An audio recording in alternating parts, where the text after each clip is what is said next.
everyone. Welcome back to the Creatively Thinking podcast. Join Carolyn Botello as she uncovers the inspirations behind some incredibly creative minds that are orbiting our local communities. Hello, Georgia Fullerton. Welcome to the show. I'm so happy to meet you. Well, digitally. You are a Jamaican Canadian multi-disciplinary artist who's an expressive arts therapist, arts educator, and consultant living and working in the Durham region of Ontario, Canada. Educated at Red Deer College in Alberta and York University in Toronto for visual arts.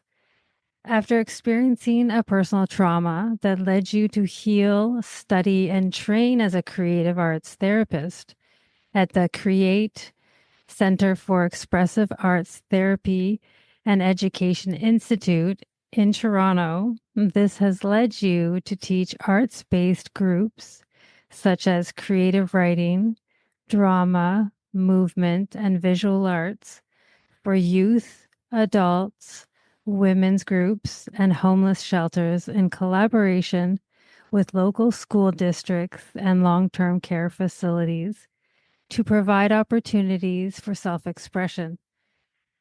Whoa, that was a mouthful. I like to ask all artists what made them choose this career path. Was it working with your hands, your emotional insights, the act of self-expression, or something else? Well, Carolyn, I'll say thank you for inviting me to speak on your podcast. And uh, well, I do like the first question because choosing a career path, it's for me, it's undulated. There are some unpredictable things in this pathway. But if I was just to say in terms of just the arts, I never saw myself doing anything else. And for me, I'm a curious person. Since I was a little girl, I'm curious about how things look. I'm attracted to bright colors, to interesting looking patterns. And so I'm also driven by my emotions. So it's kind of like your question answers all the parts. So yes, based on what I can do with my hands, the emotionality I feel around exciting imagery, or the thought of arts in its broader sense, like the arts in terms of movement or voice or music. Yeah, like the career path for me, I'll say it was initially prompted by just I had two parents who were very much invested in the arts in that they encouraged me and my siblings to at least explore the arts in all its forms. Well, that's really nice to have that from your parents. You work with gouache as one of your mediums. Can you share with our audience how this came about? What medium do you work with in your community groups? And where do you get your inspiration for the projects you use?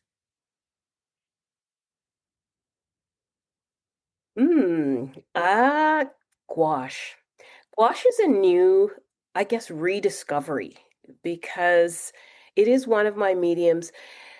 I started out really with drawing, like many artists do, just the foundational aspect of mark making, which is, charcoal, pencil, pen, that kind of thing. And then, of course, I discovered acrylics from college days, going into university.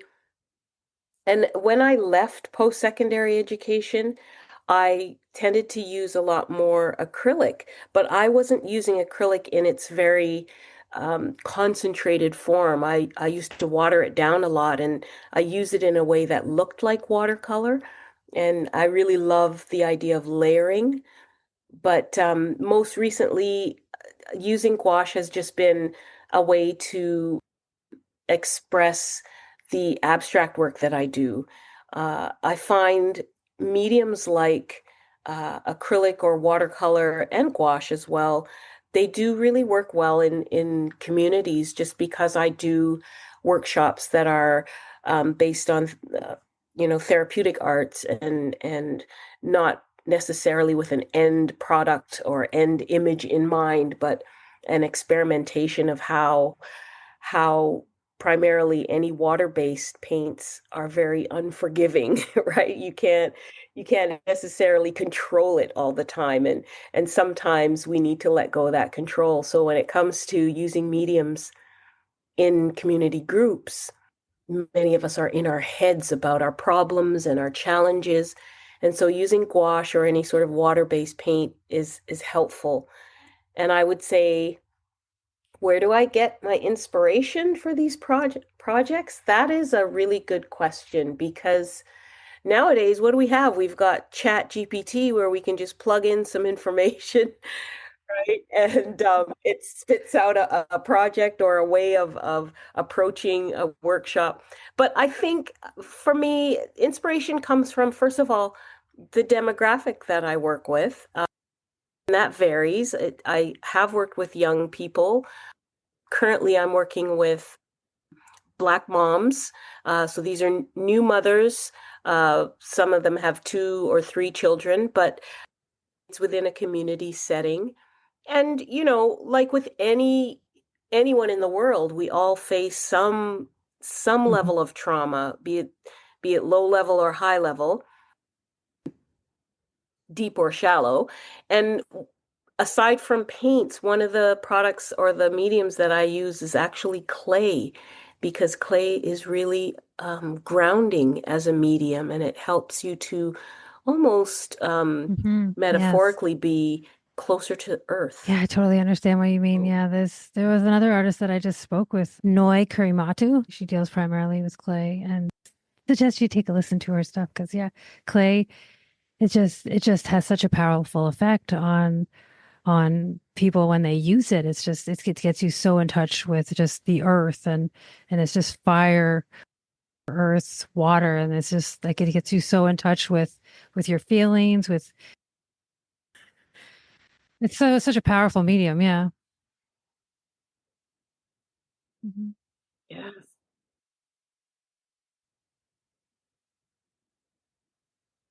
It really is. Absolutely. It's impactful. Yeah. Mhm.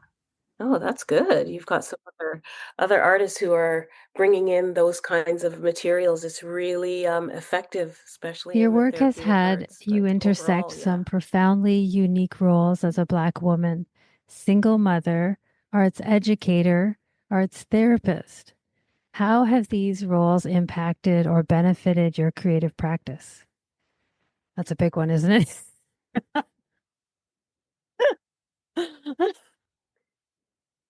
What a fulsome question that is. Yeah, that is I guess profoundly unique. Those 2 words together kind of sum it up, don't they? And I never really set out to wear all these hats, but as you go through the journey of life, um, you do accumulate things that end up being really effective in how you move through the world. And so for me, you know, I'll always be a Yeah, you Black didn't choose woman. that one. So that wasn't something that I suddenly um, acquired. That I didn't choose that one. That's part of me, and and I love it. Single mother, that is really also something that I didn't necessarily choose. Well, I eventually I chose it, but I didn't envision it. I was I could tell people sometimes I'm just not a planner. There's some women who, oh, by the age of 28, I want to be married, have kids, and live in a beautiful community, and this, that, and the other. I was very much off the cuff as a young woman. I just knew that I wanted to be in the arts. And so all these other things happened. And I'll say they happened through relationship because um, becoming an arts educator was because I nourished and cultivated relationships with other arts professionals and people who I would meet in my community out here. And they see the work that you do, or they hear what you're interested in, and then opportunities present themselves. Um, it's like I said, it's such a full question that there's a story I could tell for each hat. But the role of art therapist also kind of Mhm. happened organically. And you heard me talk a little bit about trauma previously, and that we all face a trauma. Well, becoming a single mother brought on relationships that were toxic, for me, so much so that I ended up, to make a long story short, I ended up, you know, surrounded by paints, canvases, brushes, and I use them to sort of help me bring my power back as an artist. And I realized in that moment how much I had a different relationship with these materials. And I guess I asked myself the question, how could I use this art making to help heal Mhm. me and heal Mhm. others? And that led to a pathway that I'm sure we'll talk about later. But they've all definitely benefited me. Most recently, the arts educator, and being able to have the opportunity to work as a college professor, and working with 20 somethings, 18, 19-year olds. It's hugely benefited my practice, because you see the need for a studio practice, and you question with these students, well, what do you do to prepare yourself to do the work, and Yeah, this what sounds inspires you? wonderful. So yeah, it's I wouldn't Your really work want in it the any other community way than sounds to be extremely sitting in the rewarding, place of but having all also, I'm these presuming, intersections in somewhat my challenging as artistic well. life. Can you share with our audience what your experience has been like in providing these services for the public? What have been your long and short term successes?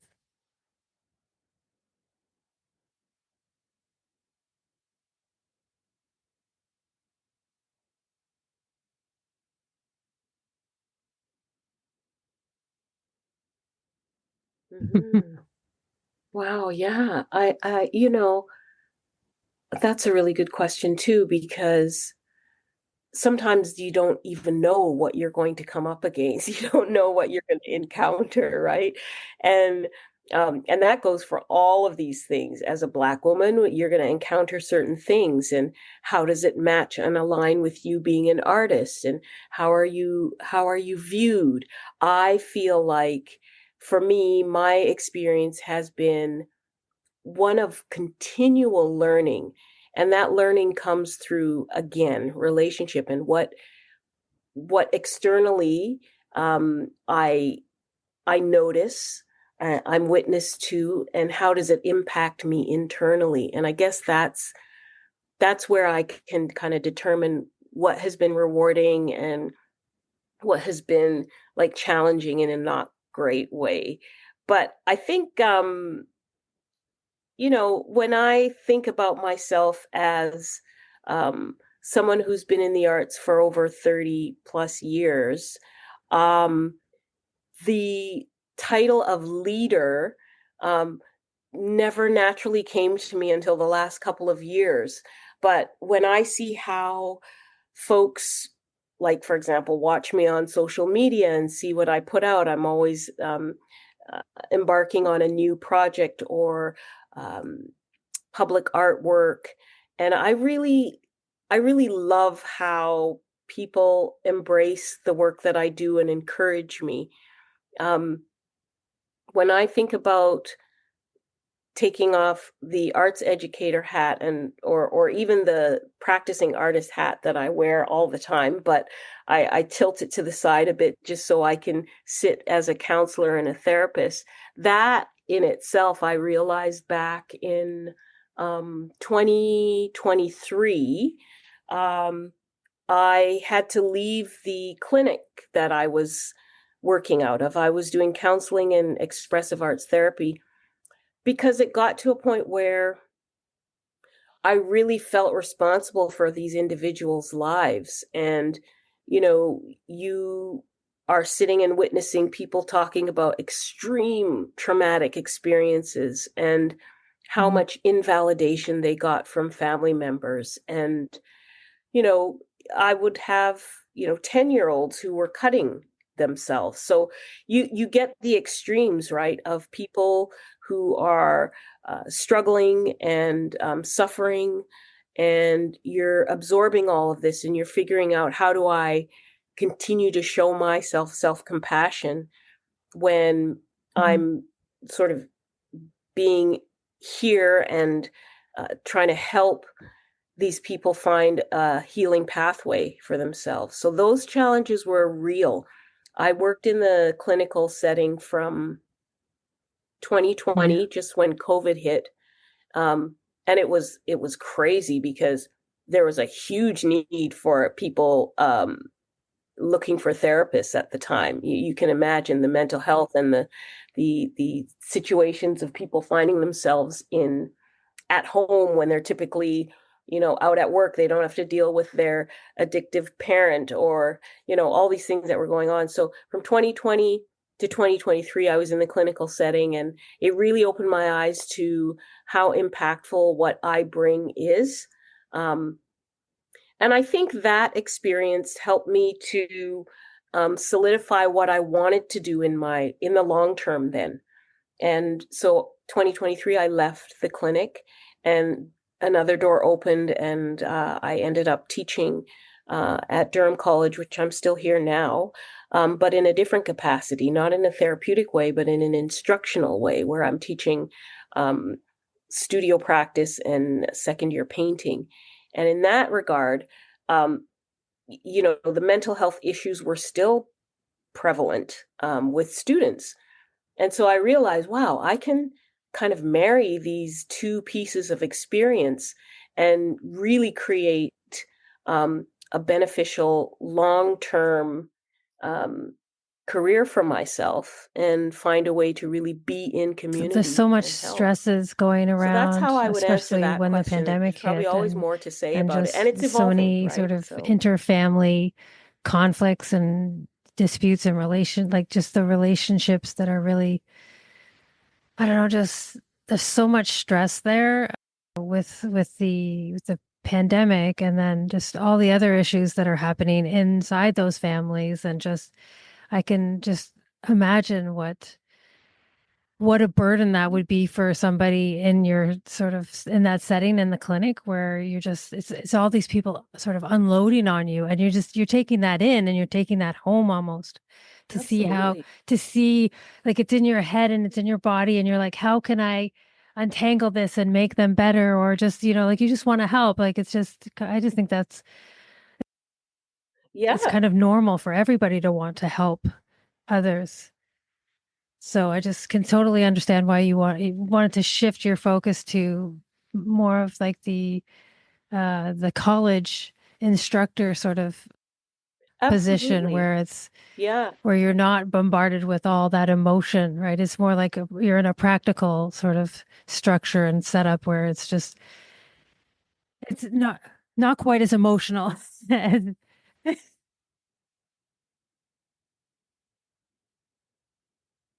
Mhm. you would think. Not quite as you're absolutely right, but again, I mean, challenges still exist, right? Just of a different nature in the post-secondary world, and Mhm. with students. But yeah, it really feels different. The weight sits on you differently depending on the environment that you're in. Absolutely.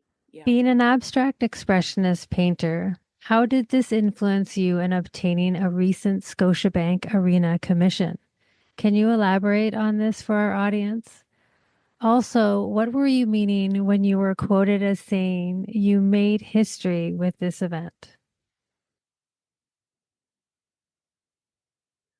Okay. Well, And we'll be right back.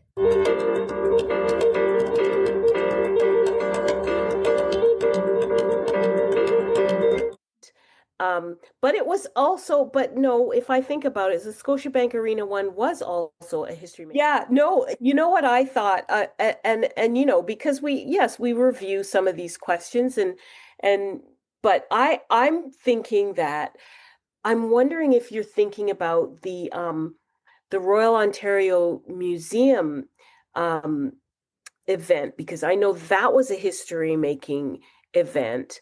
But it was also, but no, if I think about it, the Scotiabank Arena one was also a history making event. And I'll tell you why.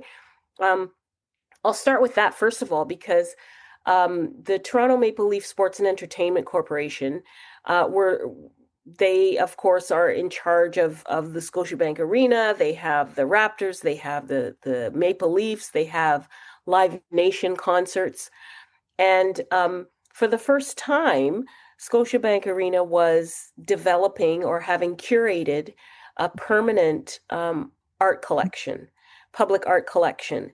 And so that's what this was. And it just so happened that I had a friend, I had just left the clinic, and I had a friend, an acquaintance really, who I met when my daughter was very young. They were both in the same basketball camp, and she happened to see the link, the artist call for this Scotiabank call out for original art. And she sent me the link, and I thought, okay, I just finished at the clinic. I need another job. This is before I got the college opportunity. And so I answered the call and I submitted my work and a little write up. And lo and behold, I get a call from Tracy Specca Ventura. She's owner of a company in the States that was asked to curate this by the Toronto Maple Leaf Sports and Entertainment Corp. And she contacted me and we had a little interview and she was super thrilled. She goes, "Oh my gosh, your work is amazing." And because I have a history in volleyball as a college volleyball athlete, York University athlete, and I was always had my feet in two different worlds. I was either an artsy fartsy or a jock. I was actually kind of both. Right? And so I had all of that in my submission, and she was quite enticed. And so, lo and behold, I did get chosen to do the one and only fan piece in the collection. The collection has over, I think it's 70 plus works of art. And I believe there's 34 artists who got chosen. They made a publication. There was a wonderful VIP event. It was a challenge because I said, I've been doing abstract art for such a long time.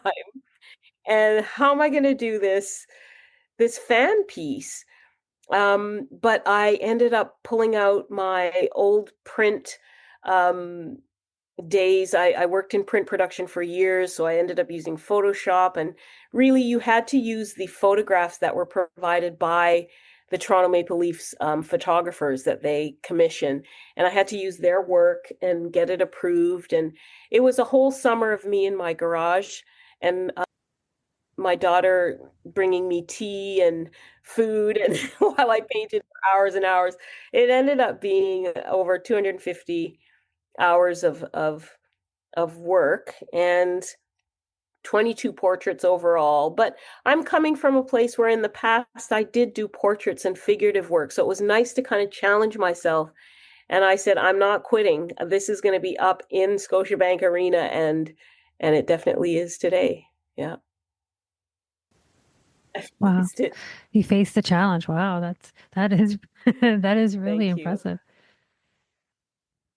Especially, yeah, since you said you hadn't been doing portraiture for quite some time. So, but it was in your past, so it's just like you just Absolutely. had to go find it in there, right?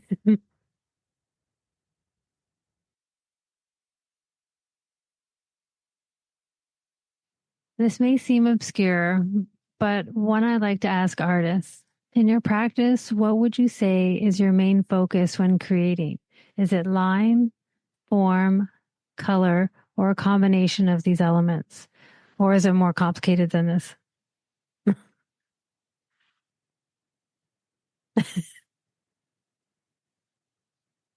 Mhm. Oh, complicated, I guess. Well, it's interesting because I guess we, depending on who's asking the question, you might want to know about line and form and those elements of art and design. But for me, I would say, what I focus on, especially if I'm doing abstract work, work intuitively. So I don't have a plan when I go in. More than line, form, or color, sometimes that happens later. Sometimes the initial motivation or entering in happens because I might have met someone that day that said something to me that really filtered through me in a way, or I may have had an emotional experience that left me feeling either elevated or depleted. And sometimes that's what leads me into the work.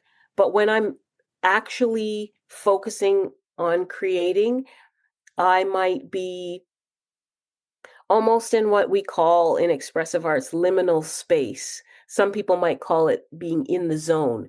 So I'm Or in the flow. yeah, or in the flow, exactly. The flow, yeah, it's a thing. So I would really say it's a combination of things because I love to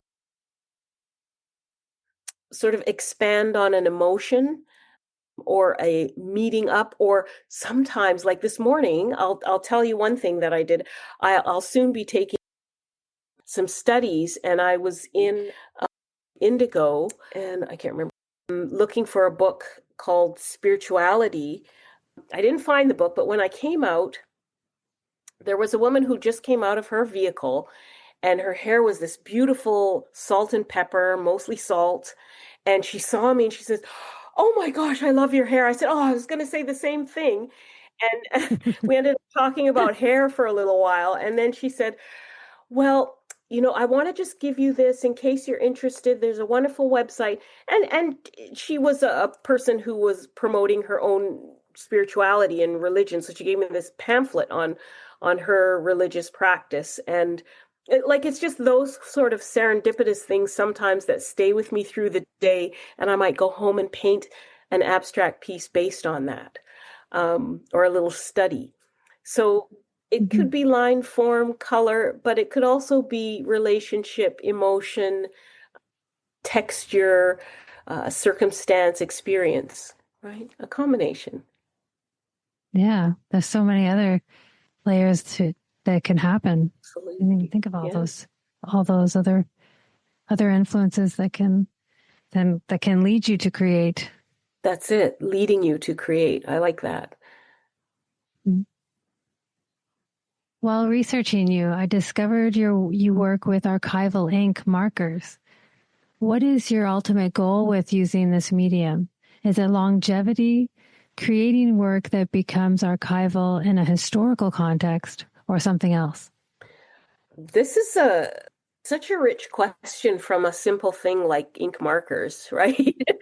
But I like it because I have discovered in the last, maybe I would say 2 or 3 years, my interest in research and researching so much artists, but things that in history. Sometimes it's about researching the etymology of a word, but in this case, I'm kind of sort of bulking it all together under the understanding that history is important, what we leave behind, legacy. Those things are really important, and never being one to really care about, oh, am I using the right archival ink or acid-free paper, or I never really paid too close attention to that. But I suppose when you're in an instructional position where you're teaching young artists how to preserve their work, it becomes that much more important, right? And so for me, the ink markers, again, I go in because I just like how they look with the work. It's just happens to be a bonus that they allow the work to remain as vibrant as it originally started out. And so yeah, I guess there is some addition to legacy around why I'm using what I'm using. And this has been the probably one of the best things about being an artist, which is that your work and your approach can evolve and change and shift and go back. And that's what I really like. I wouldn't want to remain stagnant and not have the opportunity to discover new mediums like ink markers. Yeah, yeah. Mhm. Yeah, there's so many different markers out there now. And well, with the onset also of this animation and different ways of exp expressing moving pictures, that is also a big push for all the new products that are out there now. Absolutely. Mhm. Where do you find you are most comfortable creatively? Is this in the role of the teacher, the exhibitor, or while engaging and encouraging creativity in the community? Was this something you learned during your education in the arts? Hmm. Another great question. And it happens to be something I've been weighing up over the last, well, since 2023 when I um, teaching, becoming faculty. Uh, and I think if I didn't have the experience of being in different environments, like one in which I'm playing the role of counselor or therapist versus, professor, teacher, in my studio just as a hermit being the artist and hiding out. Um, there's kind of a love in all three of those spaces. But I think if I were to put it in at this stage of my life and my career, if I were to put it in order of preference and most comfort, in my studio, I'm most comfortable. I don't need to be validated. I don't need to prove anything. I just need to be. And And then next to that, I would say in community, because that's where I see the most positive change and transformation, not only in how I commune with others, but in what they take away from what I have to offer. I've seen individuals, and I think about my own community in the Black community.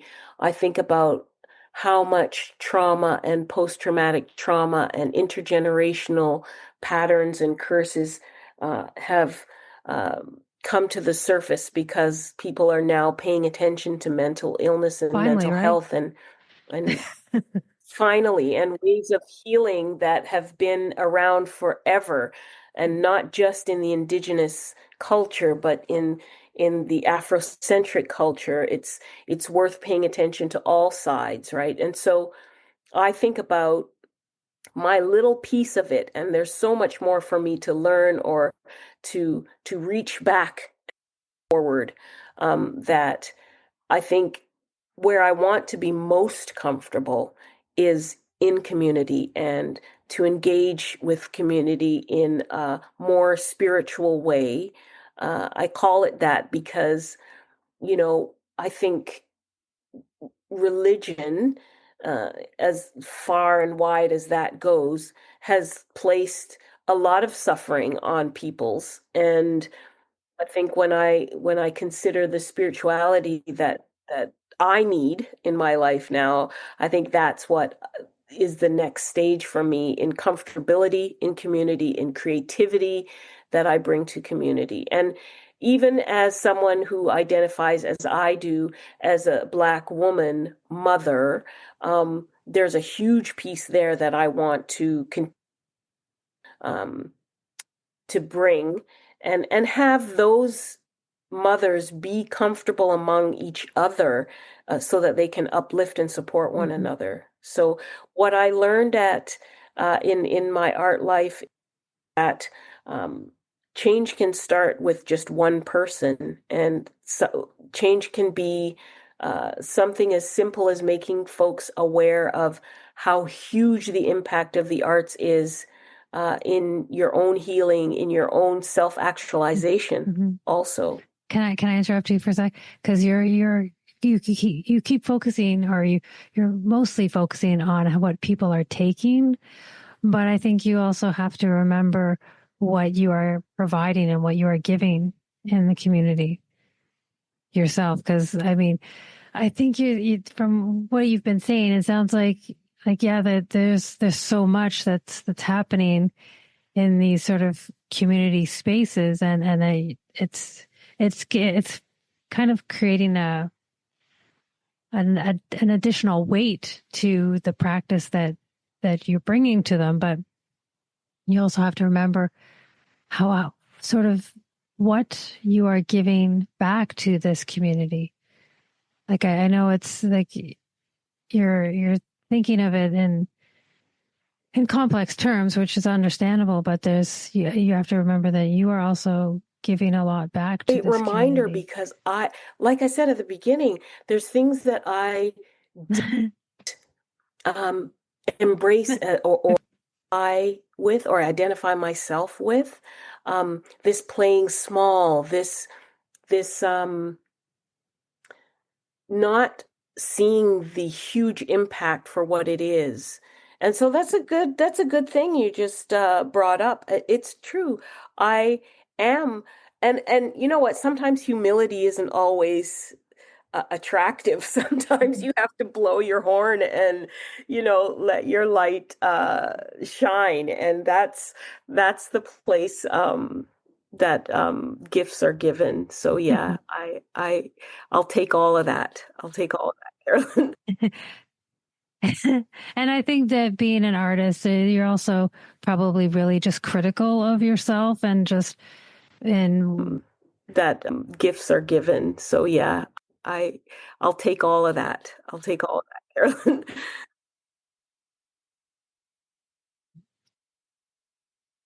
like that's what you're not thinking of, how you're benefiting the sort of the groups that you're involved with, is that you're being critical. You're Mhm. thinking in that space and in those relationships, and you're consumed by all of it, that you're not realizing what you're giving back to these groups, right? I could totally understand that, because it's just I would totally be overwhelmed by it myself, but It's a lot. But you're right. It is about value, and that's exactly what I bring. I'm not people will say to me, I don't think you realize how connected you are when you step into a room, how connected you are when you step into a room, how people um are drawn by your light and your natural, authentic self. And I think I'm in the season where I've earned all of it. I know I'm in the season where I've earned all of it. And yeah, ready to kind of shout it out there and let the world know that, yeah, I value myself. And, small acts are quiet, right? Um, but I think the big acts are what I allow the world to show me. I don't necessarily have to shout it out, but and nor do I need the validation now. I think maybe as a younger artist, perhaps I needed mhm. that encouragement or validation that, yeah, you can do this, or you're worthy, you're worthy. Now I sit in that place of worthiness. And I thank you for letting me speak my voice, speak my mind in regards to that. You're absolutely right. The gifts are huge. You indicated on your Instagram that you haven't done portraiture work in nearly a decade, when you worked on the Scotiabank Arena Commission. Do you see yourself venturing back into this subject matter, or are you content to continue with abstract expressionism? Hmm. Yeah, that's been part of the transition that my work and direction that my work I when I talk about the duality of being, in sports and in the arts, and now in the arts and in mental health, there's always some duality going on. And several years ago, I kind of made the conscious decision that I'd like to try to fuse both of these styles. And as a matter of fact, on a small body of work right now that um, is not only abstraction, but I'm integrating collage work in there, as well as a little bit of, it's not portraiture, but I would say it's figurative work. So a bit of non-representational and a bit of representational. And we'll be right back.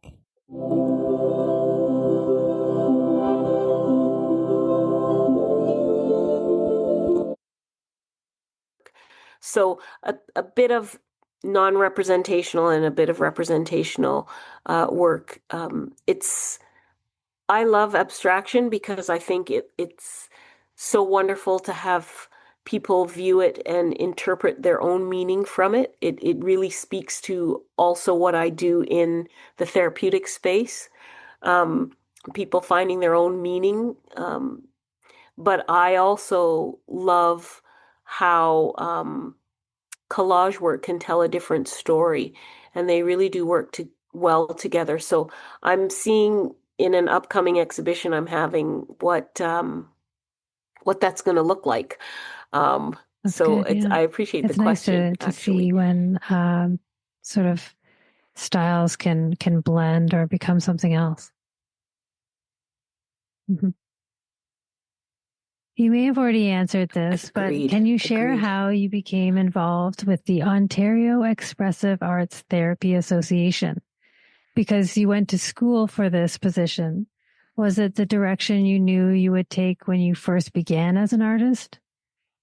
And have you traveled with their international affiliates?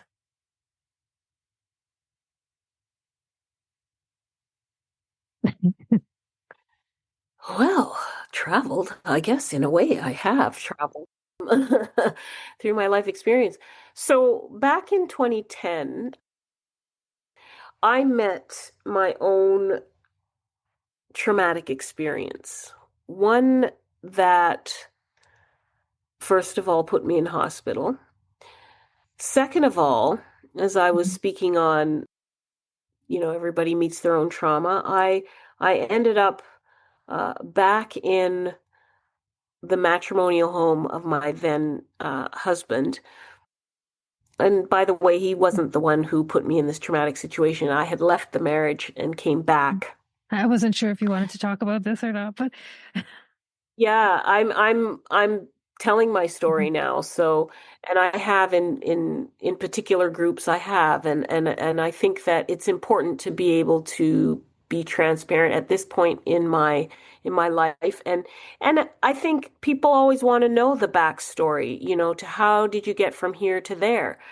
Um, and really, if we think about the therapeutic arts and just therapy, it's important that people hear some of the details of what individuals have gone through. So for me, as I said, I was back in the matrimonial home. I was in the spare room, surrounded by paints, canvases, brushes, and when I emerged from that room, what emerged with me were three or four paintings that ended up exhibiting at the Royal Ontario Museum. And that also was a history making exhibition. The largest group of Caribbean artists, Caribbean Canadian artists, to exhibit in a major venue at that time. And from that experience, I realized that art was going to serve in different ways for me other than just making walls look pretty and putting them up in galleries. And so through different relationships I formed after that traumatic experience, trying to get my power back, I met a couple of individuals who had studied at the Create Institute. And at that time, it was called Isis Canada.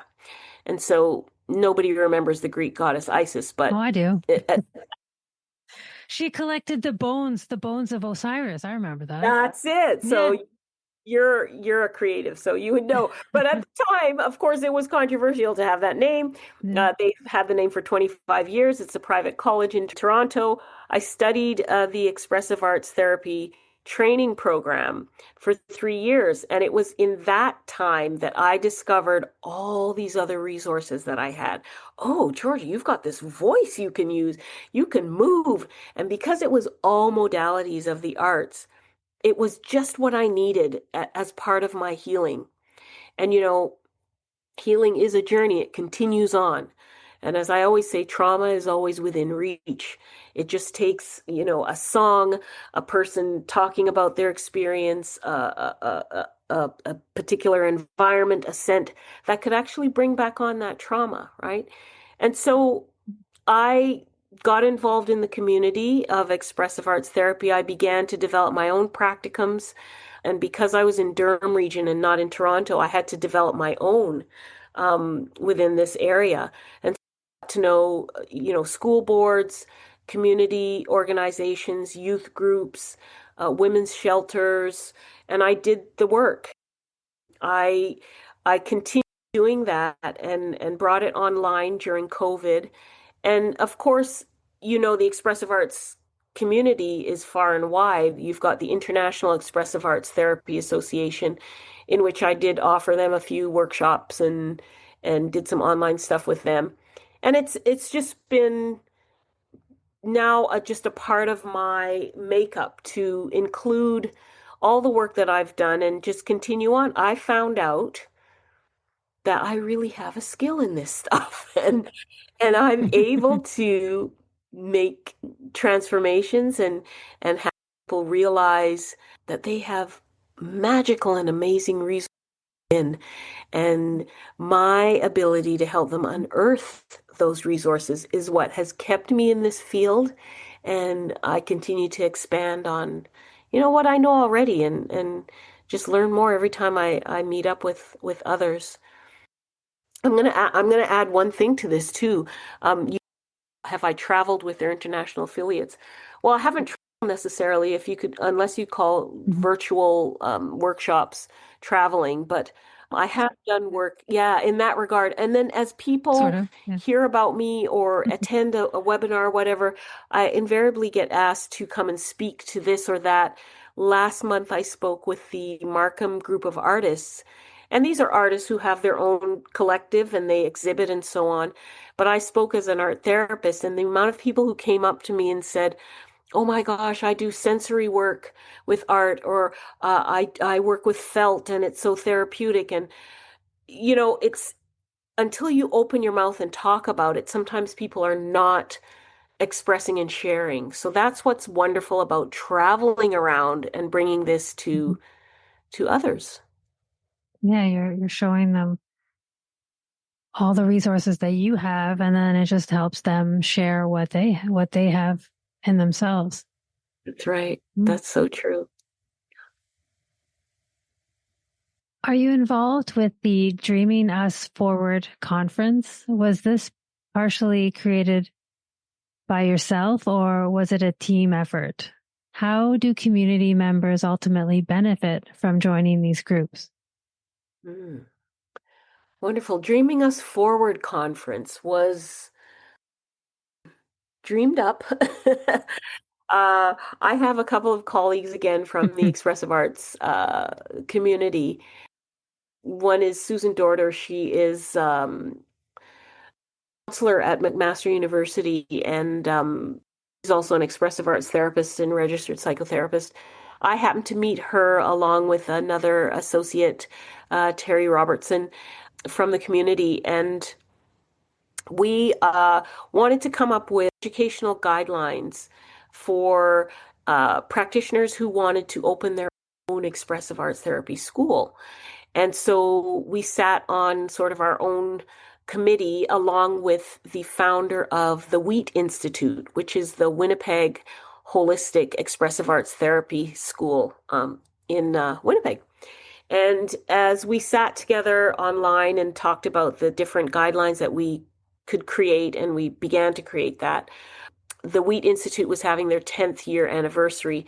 And so myself and my two colleagues from Toronto, we decided that we were going to fly to Winnipeg. And we did that and took part in the 10th anniversary. And during that time, we talked about the first time ever that we can have a multifaceted conference of expressive art. So we were including the Canadian Art Therapy Association, Wheat Institute, and the Ontario Expressive Arts Therapy Association. And my involvement was really, I was just there for the initial brainstorming of the idea. And I was asked to design some graphics to go along with it. So if you're online and you happen to be looking it up and you Google Dreaming Us Forward Conference and you see some very abstracted, colorful, watercolory looking stuff, that's my contribution. So if you're online and you happen to be looking No, it I up haven't and you yet. Google Dreaming Us Forward Conference and you see some very abstracted, colorful, watercolory looking stuff, that's my contribution. Well, you can look out for it. It's great because it's been a long time coming that they have a conference that involves a lot of the people who've been doing the work in Canada and internationally. And in answer to, you know, um, how do community members benefit from joining these groups? Well, I'll tell you what, and I'm thinking about younger people, even at the college level, there's students who they love the fine arts. They're painting, they're drawing, they're doing digital work, and some of them, yeah, they might be interested in exhibiting their work in a gallery or maybe training to become a curator or studying, curatorial studies, things like that. But I do often get students saying, well, what else can I do? Even parents saying, well, what else can you do? Art is like, you can't make a living from art. I think that's very wrong. I think we're in the best time ever in the history of the world for creatives. And so art therapy and expressive arts therapy are other pathways that young people can actually think about developing what they already have. And you don't have to be a practicing artist to train as an art therapist or an expressive arts therapist. It just seems to be a natural progression for someone who already has, an affinity towards the art and actually think about developing what they already have. And you don't have to be a practicing artist to train as an art therapist or an expressive arts therapist. It just seems to be a natural progression for someone who already has discover other creative ways of living your life, other practices that can enhance your well-being. And I think those are really important in this day and age, actually. Mhm. Okay, so you see me there. I'm represented. Yeah. It's coming up at the end of September, that I believe it's the 25th to the 27th of September 2025 in Winnipeg. Hmm. Yeah, it's really, really cool. The images, like like it's like a collage of different figures, and there's love, and it looks like some indigenous stuff too. Yes. Yeah, Yeah. yeah, We that's really have cool. quite a few presenters there, and um, it's going to be quite an event.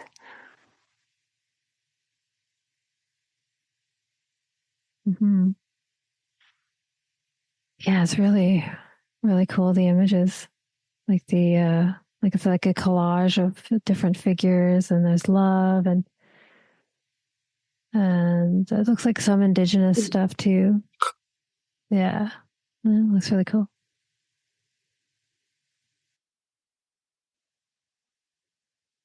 Hmm.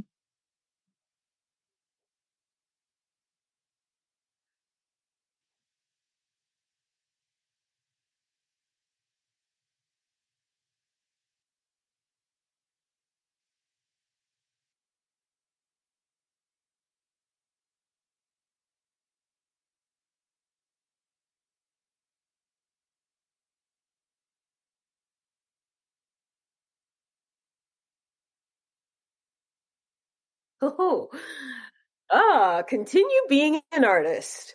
Well, uh, I have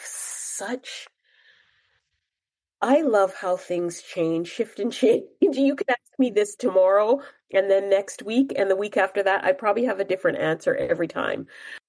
The key ingredient that defines my style,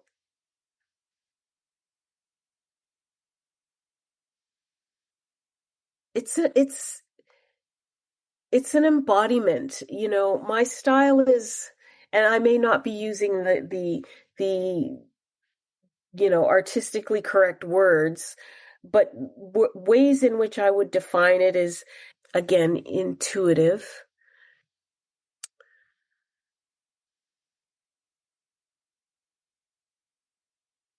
My style is also very sensual, but at the same time as being sensual, it's Afrocentric. It is indigenous in its own way. It is, or I feel that it's also, it can be tactile, and it speaks of a story that changes each time you look at it. I I love what it does for me when I decide to finish the work and then have a conversation with it afterwards. How do I arrive? What did you say? How did I arrive at what makes my abstract expressionist style specifically mine? It's a relational thing. It's if you look at, like, from 2010, I started to write this document. And every time I meet someone specific that informs my art or a creative move that I make, I document it in this studio timeline. That's what I call it. Every time I've received an invitation to speak somewhere, I document it. I happen to have a spiritual director, and how did I meet that person? Like, this is part and parcel of how things have happened in my trajectory of my creative life, and what has actually informed me as someone who has a particular style in my work. I attended a Black mental health conference, virtual one, and I made a point every time I'm on a virtual call, a conference.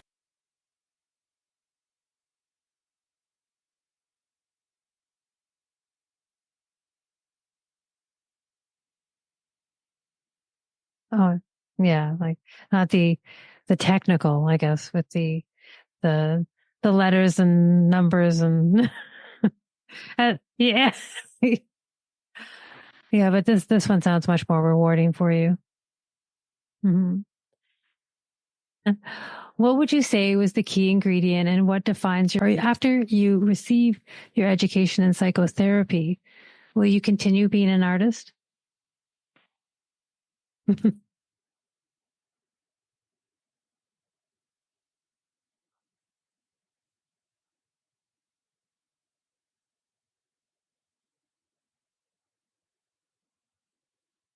Yeah, it seems like you just love this community part of it, where you're a therapist, but you're using art as the vehicle to be the therapy. Hmm. Yeah, if you're a psychotherapist, that's just words, really. Like, well, it's mostly like talk therapy, right? And I don't think that that's like, as you've been describing, it's the art and the community that is really sort of central to. From one of your more recent series titled "It's a Black Thing," was this relating to the transgender identity movement or more personal reflection? Can you elaborate for our audience what your intention was in this series? Was it connected with your Jamaican roots? Um, it's a Black Thing is really just a sort of a play on words, and of me personalizing my own experience as someone who, though I was born in Jamaica, left Jamaica at the age of 2. My parents moved to Canada and became educators.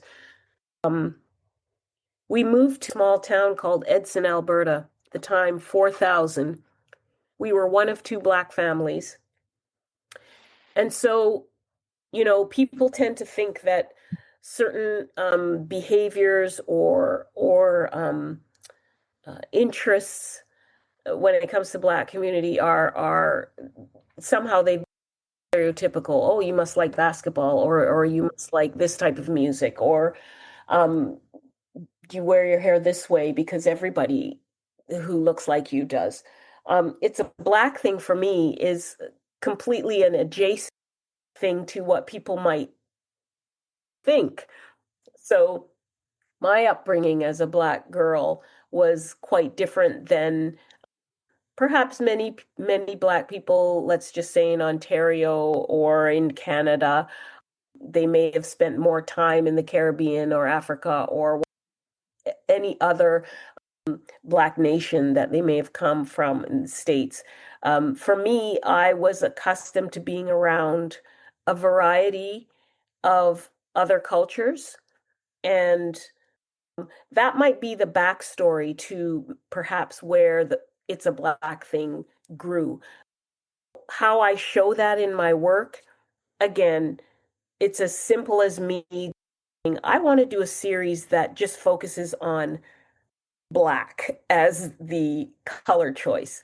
I'm just doing monochromatic work. So I've got a series of small gouache and watercolor pieces that will be showcased in an upcoming exhibition. Um, and I just wanted to focus on using Black because it's so powerful and it's quite impactful, but at the same time, it's not easy to just stick with one color, one hue, one value, right? Within that explanation, perhaps others can make their own interpretation of what a Black thing is, right? Yeah. Thanks for the thanks for the question, though. What was that? Well, I was just when I saw that because it was in one of your most recent posts on I think Instagram, and I just thought the title. I was like, oh, is this relating to identity? Right. And then I thought, well, what's been happening a lot lately is this whole transgender identity sort of movement that's been kind of going around sort of society lately. I thought maybe it's connected to that. I don't know. So, I was kind of just seeing what it could be related to, really. and it's I mean, it's a fair question, and at the same time, I seem to be a little bit sometimes ambiguous because what isn't related to identity, right? And I mean, really, I think that there are so many things that are related to identity. It's what you choose to extract from it, you know. But I think it's a poignant question, and I appreciate the discourse that happens from the series when it comes out, when it's exhibited. And so I'll say this too, Carolyn, that I'm preparing right now for an exhibition happening at the Robert McLaughlin Gallery in Oshawa. And it's meant to be open to the public August. And I believe September 28th will be the official opening talk and all of that. So if you wanted to check out the Robert McLaughlin website, you'll see it there as an upcoming exhibition. Looking forward to it. It's titled Being in and Moving Through, and it's all about the process of healing. And I speak a little bit on what you heard me talk about today. Because, yeah, you can see so many just interpretations of what that could represent. Because, like you said, it could be identity, it could be spirituality, it could be emotion, it could be many things. You get it. You get it. Like if you asked yourself the question, um, and filled in what comes after, being in blank and moving through blank. Mm-hmm. How could you fill that in? Like, I mean, if I was to ask you that right now. Well, you can think of it in like, you can being in love, being in despair, being in water. Like that's just the first three Hmm, that I can think of. So, there you go. Right. Yeah. So it opens up the imagination, and that's really, yeah, I'm going to go back. Outside of intuition, imagination is how I would identify my work, my abstract work. But yeah, so many ways. But that's where I'm at. we have actually reached the end of the questions for your interview, Georgia. Thank you. Good way to end. Thank you so much for sharing your creative practice. And it was a pleasure speaking with you on how you work and all that your sort of creative endeavors have sort of brought to your life. And I look forward to chatting with you in the future and seeing where your creativity takes you. And I will definitely take a look at the Robert McLaughlin gallery website.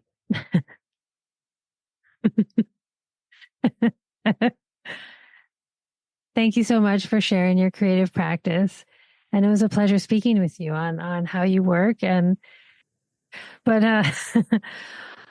but yeah, it's like it's just your practice is just it's so I don't know, it's enlightening, engaging.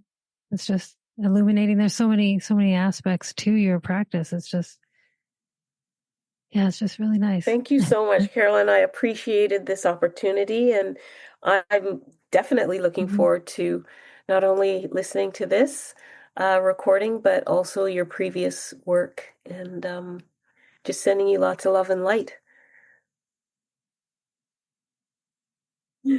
Thank you. That's good to hear. No, it's good to hear that. Illuminating. I like that use of words too. It's good to hear that. Illuminating. I like that use of words too. Yeah, I hope to continue in this way, and still offer as much as I can, and have people benefit in ways that also benefit me. Thank you so much, Georgia, and take care and bye for now.